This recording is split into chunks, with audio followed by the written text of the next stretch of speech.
coup, moi, c'est Léa Thomas, je travaille pour la FDSEA de la Marne depuis 2014, où j'anime des différents groupes sur différentes thématiques au sein de la dynamique projet.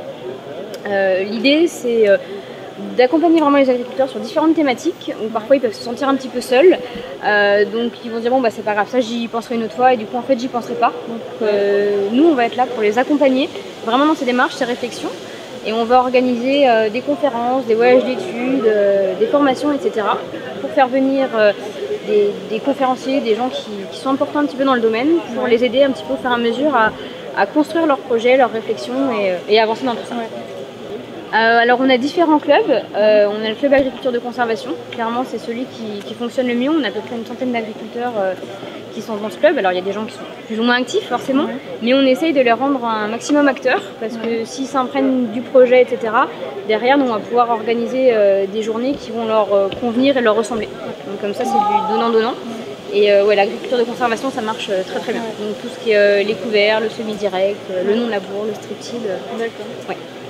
Alors pour les autres groupes, on va avoir le club abeilles, on va avoir également des personnes qui viennent justement du club agriculture de conservation, c'est un petit peu lié, pour mettre en place des ruches, etc. On a un club lait pour aider les éleveurs laitiers un petit peu à sortir la tête de l'eau et réfléchir à des projets un peu différents. On a un club méthanisation, un club photovoltaïque, donc voilà, ça c'est le panel un petit peu énergie. Et là on a deux clubs qui vont voir le jour très bientôt, un club bio et un club agriculture connectée. Voilà un petit peu pour le panel qu'on peut avoir au niveau des clubs. Okay. Alors pour le coup, moi je ne vais pas faire de conseils personnalisés ou quoi que ce soit, c'est pas mon rôle, ça va être la chambre ou ce genre de choses. Moi je vais vraiment organiser des événements ou animer des réunions sur certaines thématiques, un peu en mode brainstorming, pour arriver à faire sortir les idées de thématiques ou de sujets qu'on peut avoir envie par derrière. C'est comme ça qu'on a réussi à mettre en place le concours Sortez couvert. C'est sorti un petit peu comme ça du chapeau, voilà, on est en train de boire un verre et c'est sorti comme ça et puis on l'a mis en place. Mais voilà, moi je vais aller chercher des interlocuteurs sur les thématiques qui les intéressent pour arriver à construire vraiment leurs réflexions et leurs projets. Mais moi derrière, je vais pas faire de conseils, ça va pouvoir être la chambre d'agriculture pour des conseils techniques ou alors mes collègues conseillers d'entreprise pour arriver justement à monter les projets au niveau financement, etc. On aime bien le côté multipartenarial, nous ça nous va bien. Donc on va travailler avec Vivesia, avec la chambre d'agriculture, avec l'association Sol Agronomie Innovation dans l'Aisne. On va co-organiser beaucoup de choses, ce qui permet, voilà, c'est un gain de temps plutôt que de faire des doublons au niveau des réunions, etc., ce qui fatigue tout le monde. On va vraiment comme ça réussir à mutualiser les moyens.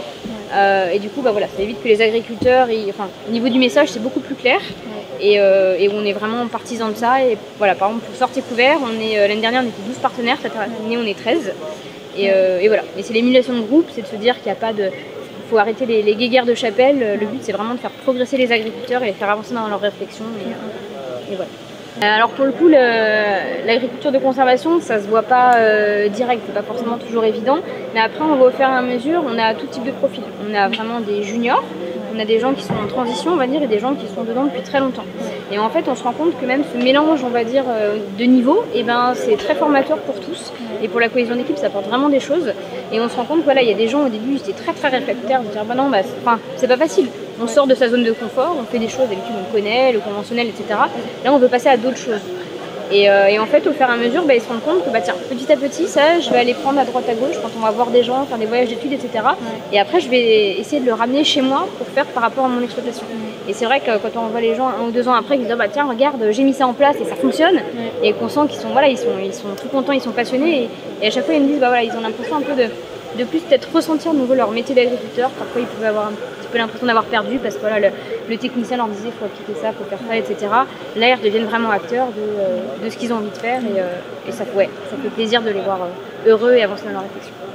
Là, on exemple avec le Sol Agronomie Innovation, donc SAI, on est en train de regarder pour un peu fusionner nos groupes. Pour vraiment mutualiser les moyens et puis avoir une seule étiquette pour que le message soit plus clair. Et on va avoir des problématiques, notamment ce qui peut être un petit peu faire partie de l'actualité, on va dire, notamment avec le glypho. On sait que ça pose un peu souci, donc c'est de se dire là comment est-ce qu'on pourrait faire, est-ce qu'on pourrait trouver d'autres techniques, etc. Et c'est pas toujours évident. On essaye de faire mieux. Du coup, on a été contacté par PADV il y a à peu près 2-3 mois. Voilà, par rapport, donc pour une agriculture du vivant, par rapport au label qui est en train d'être créé. Et tout de suite, on a trouvé que l'idée, elle était géniale. Clairement, au niveau de nos agriculteurs qui font de l'agriculture de conservation, du coup, ils font un super boulot, mais derrière ils ont un peu le sentiment que c'est pas valorisé.